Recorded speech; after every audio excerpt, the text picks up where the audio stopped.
What's up, everybody? This is a special episode of Enlightened Masculinity. I'm your host, Yogi Chris, PhD, streaming to you from IMC Base 1 in San Jose, California. And this is going to be a talk about how to practice yoga. A lot of teachers are going to tell you about how to practice yoga. And what makes me qualified, just to kind of quickly go through it, because it's a very interesting subject. What makes a person qualified to teach, or what makes them a good yoga practitioner? It's going to be this very similar things to the ways that you should practice yoga. And a lot of people are going to measure it from the outside by how flexible you are, or how spiritual you seem, how you're dressed, how you talk, which is going to go with like kind of the common archetype or the commonly thought of personality of a yoga practitioner or a spiritual person like that. And that's very sheepish. It's very what's politically correct, what appeals to the masses in terms of that. But there's a quality of experience with yoga. I've mentioned it in several podcasts about, the state of mind that you achieve, like, for example, through transcendental meditation. It makes it very clear and tangible. I've had those experiences just practicing yoga. And as you do the TM, you'll notice that you have moments of TM transcendence just throughout your day. And especially yoga practice, physical practice, really helps to get a glimpse of that. And in a lot of ways, a controlled way. So you stretch your body, you lay in Shavasana after a good yoga stretching routine. You're just laying there and you stay alert. You don't fall asleep. And as you stay alert, you'll have moments of like letting go of your ego and transcending your ego so that you stay aware, but it's like you're not yourself. You're looking outward at the world, or you're even looking at your mind, but you don't really associate with your past and who you are. You're just kind of looking. It's like a blank look. You're not numb, you're not dissociated or not present, but you're not and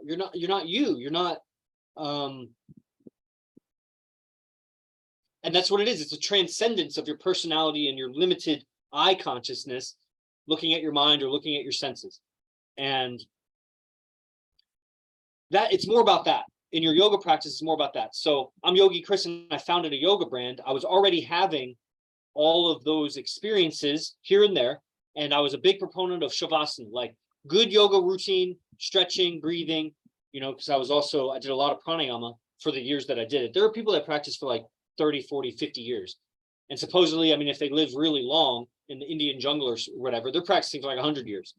And so my small 5 years of dedicated breathwork practice, or, 6 years, 7 years, however it's measured, is very small compared to that. There are other qualities about me that I just God-given, something about how I look inward. I'm reflective at my body, what's going on, my intelligence and my desire to look through the anatomy books and study what's available so that I'm aware of the state of the art of the physiology and the anatomy, as it relates to yoga. So I have not just the ability to explain it, but it's like an understanding of what's going on in my system when I do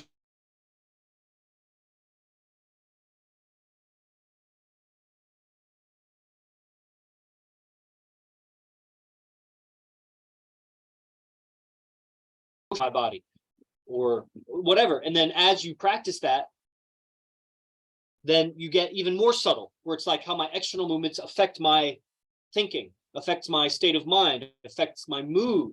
And it's a very subtle thing, because where is your mood?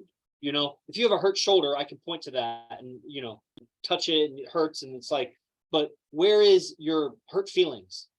Maybe you feel it here or there, but it's like, where is that being experienced really? Is it exactly your stomach? If I touch it, is it like, so there is a relationship between the mind and the body, and the external movements and the internal experience. And so a good yoga practice that also ends in a Shavasana, where you're still, quiet, observant, alert, gives you the inner sensitivity of, the outside affecting the inside. And that's, something that naturally I experienced, and I think everybody would experience if they put themselves through the experiences that I did. But I don't recommend the experiences that I did for everybody. But coming from the psychedelics, coming from all the study, coming from an isolated kind of practice where I was antisocial for years, and I was practicing yoga to cope with life, really. And so I dove into it. It was my salvation. like I've said. And so I was extracting all I could from it. And I think a lot of the sincerest, most sincere yoga practitioners of myth and legend, and even of present time, are getting their salvation through the yoga practice. And that's why they're so ardently practicing, which means like, with fervor, which means like with vindication or conviction and a kind of discipline and almost a religiosity, where it's like, this is my religion, dude. It's not that Krishna and Buddha and Allah or whatever, who are the Indian gods, Ganesha and Shiva and Brahma. It's not like I'm worshiping multiple deities, it being my religion. And it's not even that I'm worshiping my body, like a bodybuilder or any kind of athlete that has no spirituality, but they're worshiping their bodies and their body performance as if it's their religion. Their workout is their religion. It's similar to that, but it is a bridge between the two, where I'm not seeking a purely mental, spiritual experience. And I'm also not ignoring that and just having a physical experience. I am exploring the relationship between mind, body, body, mind.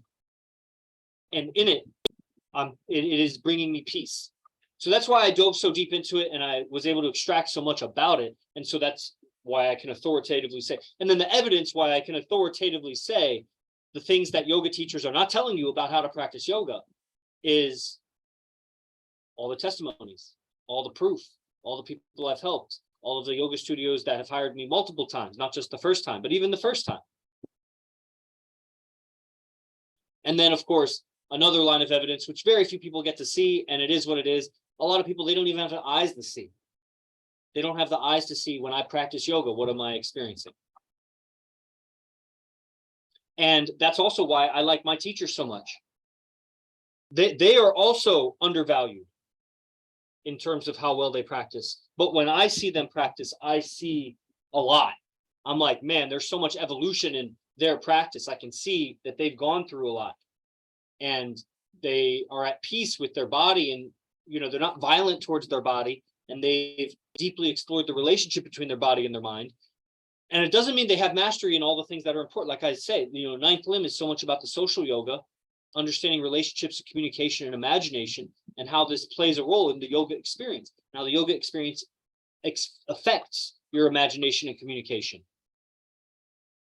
It's the ninth limb.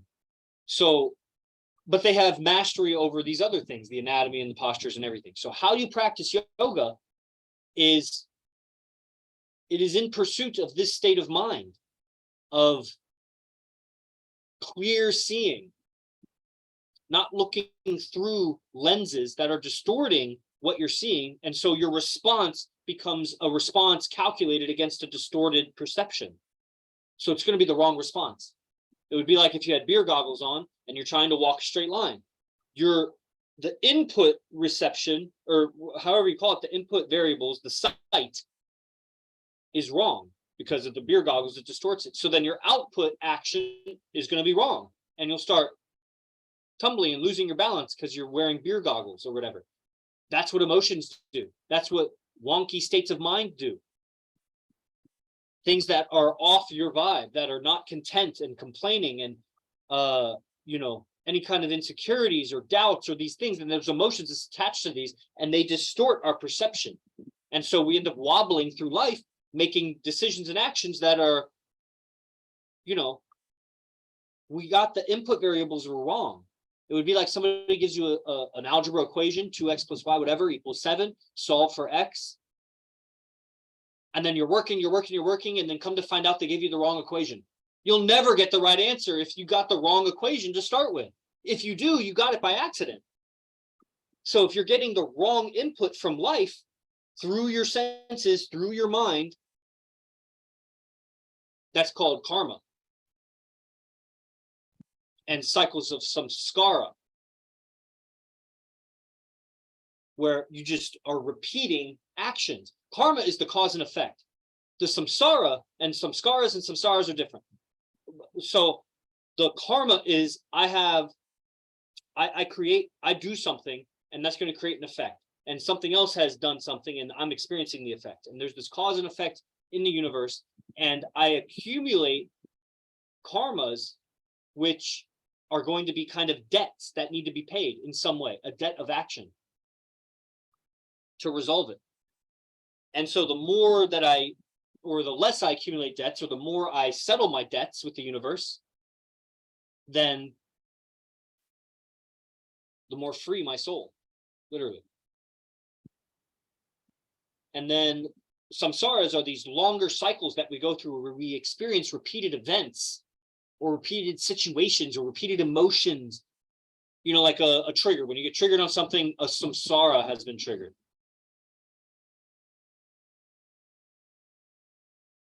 Or sorry, a samskara has been triggered. I was thinking about that.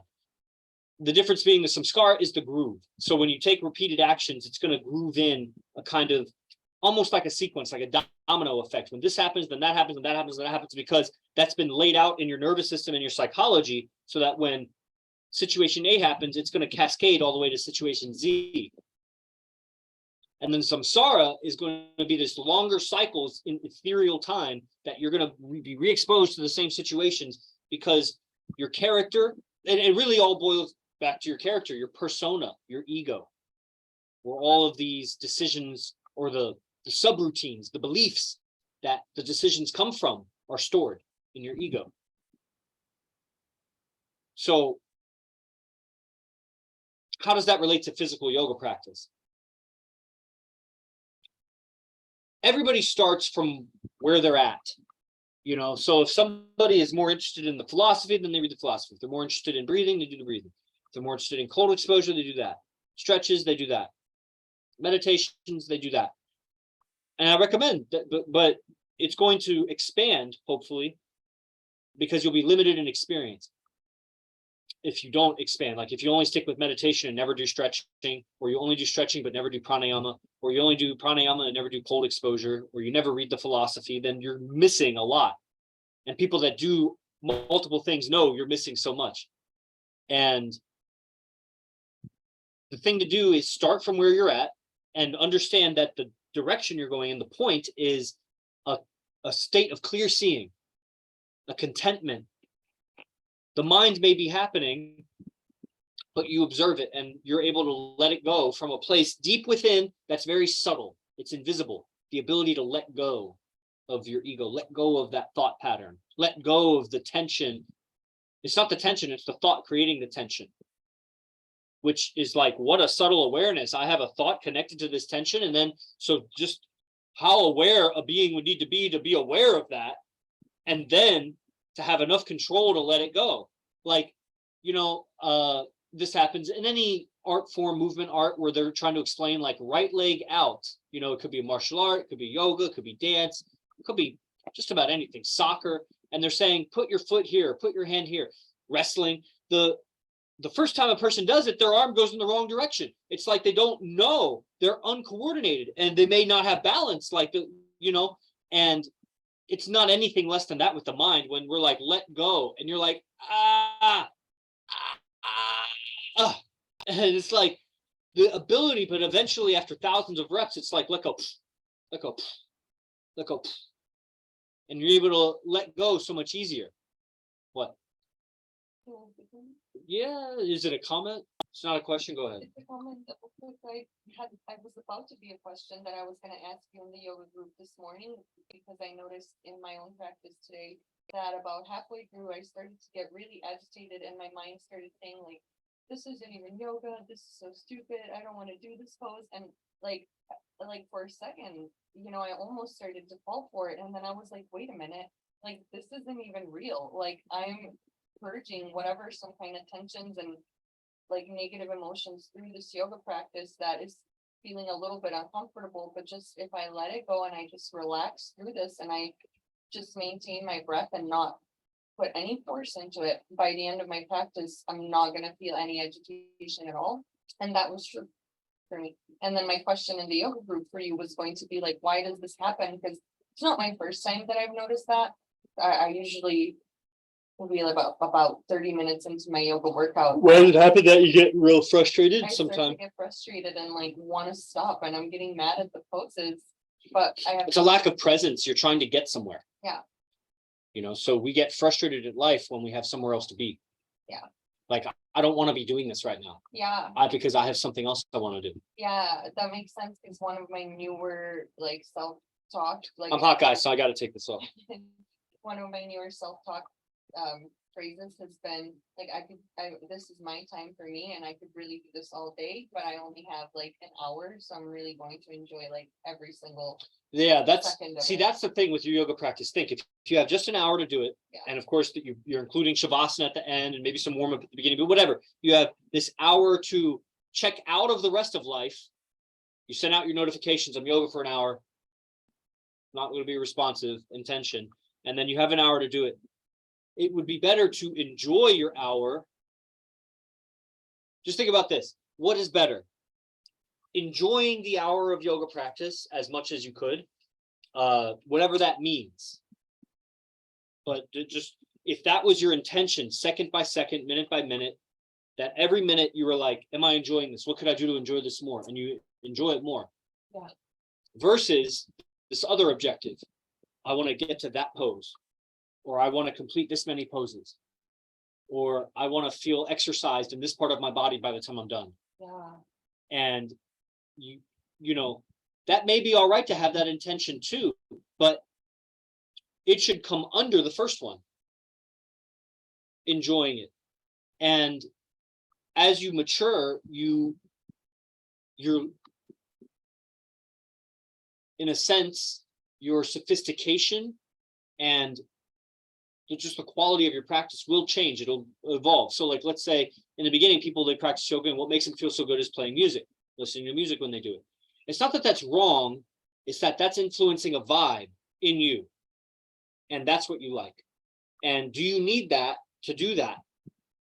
Maybe now you choose to, because without the music, you aren't able to create that seemingly. And so as a crutch, you use it as a third wheel, as a training wheel, you use it. And maybe sometimes you revisit it because sometimes that's what you want, but understand that there is, there's level of consciousness or conscious awareness and unconsciousness. And so we may be playing something around so that it's affecting our unconsciousness. That would be the same thing as like lighting an incense or a candle or something. It's affecting my unconscious mind, the subconsciousness. While I'm practicing, I'll be subtly benefited by this scent or this appearance. That's why I clean your room before you practice, because the mess is going to fuck with you. And even like sweep or just clean, like make it more holy, more under your control. Like a person, when they get angst, anxiety, or confusion, they are feeling not in control of their environment. Start controlling your environment. Put this over there, put that there, change that, flip that, sweep that, fold that, put that away, less anxiety. You have control over what's going on. Change the lighting, this and that. Oh yeah, right on. So with your yoga practice, the thing is that your body, like the music, is also external to you. Like even like listening to cues from a teacher? That is definitely external to you. Now, there's one thing about listening to cues because you're studying and learning a sequence versus you need that. Well, when you're in the learning process, it's going to be difficult to really have a deep experience of yoga when you're learning a sequence, because you're learning the sequence, you're learning the movements. You also don't want to be mindless about the postures you're practicing. So it's not just that you're learning them so that you can forget the cues. It's a very subtle thing. It's a edge between I'm so intent on the cues and the language and doing the yoga pose precisely versus the exact opposite, which is I'm totally carefree and careless about how I'm doing the poses because I'm just trying to enjoy the movement or whatever. Doing that there's a benefit to that. When I'm carefree of how to do the pose, I am free of care. So the emotion is a lot less. I have less angst and ambition, and the frustration will less be there. It won't be there if I'm not worried at all about alignment. I'm just doing what feels good. It's going to be difficult to get frustrated, but it's going to be easy to go unconscious. It's going to be easy to just get lost in the sensations and maybe forget what you're doing and not be mindful of things that eventually may result physically in injury, because your muscles, your body has patterns that takes some intervention, conscious intervention to open up. Like I don't just stretch so perfectly just because I'm just putting my hand here. Like I'm consciously intending bend the leg out or pull from this muscle or that muscle because it balances things. Yeah. So there is conscious intention. Now getting too involved in conscious intention and you lose the fact that, hey man, this is a state. It's a state of mind and being that you're not creating, not cultivating, that you're revealing. Because it's there, it's masked over with all the mental drama, the drama of your own mind that's creating a drama of life just for you. And, so getting too involved in the details of the pose is just part of that whole mental theater. You're supposed to be using the pose to access something deeper, which is subtle. That's why I love your cues, because you give it like just enough of a second space before you say the next one. So I like integrate, like he just said, like, move right foot forward, knees outward, but you give it just the perfect amount of time to like literally engage each one. Like, even just in your up dog classes, where it's like perfect. And then you're like, oh my gosh, now the knees are activated, now the hamstrings activated, or whatever. Like I can. That's why I love you. Cool. Yeah. Right on. That's a good opportunity to pitch my new yoga online program, Ninth Limb Online. It's Saturday and Sundays. It's about 30 to 45-minute classes. It's on Zoom. You also get the recordings, and it's only $44 this month. Next month, I'll raise it to $55, and then I'll raise it again, and I'll just keep raising it until I don't want to anymore. So if you want to get in and you get all the recordings from now until forever, it's $44 a month, 9 classes a month. So it's about $5 per class. And you just keep them as long as you want. So it's really good. The link is in the description for this on the YouTubes and Facebook and everything. So let's see. So how to practice yoga is with this state of mind. You're now, if you haven't experienced this state of mind, it's going to be hard to use it. You don't know which direction is north. So on a cloudy night, how do you know which direction is north? Because you can't see the North Star. And if it's middle of the night, you don't know which one is east and west. And so it's like, how do I move north? Well, yes, so there are secrets in nature. So how do I move towards a yogic state of mind, the cessation of the fluctuations of the mind, so I can see clearly through it? Like the mind is all waves and ripples and you can't see to the bottom. So how do I achieve this state of stillness so I can see through me and get to the good stuff? So well, yeah, I think the moss in this example, until I find a better analogy, is your emotions. Are you getting frustrated? Are you getting emotional while you're practicing? Are you trying? That's one of the big things, like people are learning yoga and they're trying to keep pace and they get frustrated because they get lost in with the movement. They're trying to coordinate so many things and you're imbuing your habit with frustration. You're creating a frustration habit. And it's probably, honestly, it's not the first time. It's probably just you have a lot of other frustration habits in your life where that's why one of the powerful things about learning something new. It's not about learning that thing as an adult. You don't really need to. Just do what you do. But you practice your mindset of, white belt mentality of learning something new. How do you approach learning something new? Do you get all frustrated? Do you talk down to yourself? Do you beat yourself up? Do you get expectations that make it unenjoyable? Do you know how to enjoy new? Like a new friend. Do you know how to, like it's new, or a new schedule, or a new wake up time, like newness to it? And again, there's going to be these two sides of things. Like, are you always, everything is always new, so your schedule is never the same? And then that's called undisciplined. Versus, being super disciplined, but nothing's ever new. So you're a robot, you're a slave to that thing. And, having the wisdom to know the difference and not judging from the outside, because from the outside I may be so disciplined, but from the inside you don't know that I'm freely making choices and I choose to be this way every day. From the outside you wouldn't know how free the person is. We judge a person's freedom on their communication,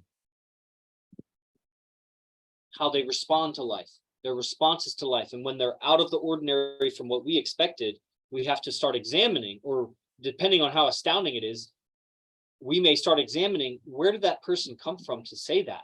were to act like that. Like that'll happen when you're like, you'll send me a message, how would you respond to this? And I say this, and you're like, wow. And it's like, where am I coming from that generated those words? Because you have the same words in your vocabulary. So, you know, I construct the sentence or the response from my state of mind. And so good yoga practice makes us more aware of our state of mind. And everybody's going to get some level of this. There is qualities to this. So what I mean is, anybody, anywhere, if you practice some yoga, you'll become a little bit more aware of your state of mind. And it's going to be difficult not to. But there's a quality to your yoga practice, a mindfulness and that you're practicing with, that you can accelerate further, faster than the next guy or girl. So someone else practices yoga 10 years, they may not evolve as much as me. They may evolve more than me. Two different consciousnesses approaching the same subject, putting in the same amount of time, don't grow the same. Two people practice makeup, two people practice guitar, two people practice any subject, put in the same amount of time, external measurement, internally, they change differently. Because there's things that aren't being measured, your attentiveness, your aptitude, your capacities, your interest. There's a lot of things that go into it. So that's why I say make your yoga practice, whatever that is, something that's interesting to you, something that you could be attentive with.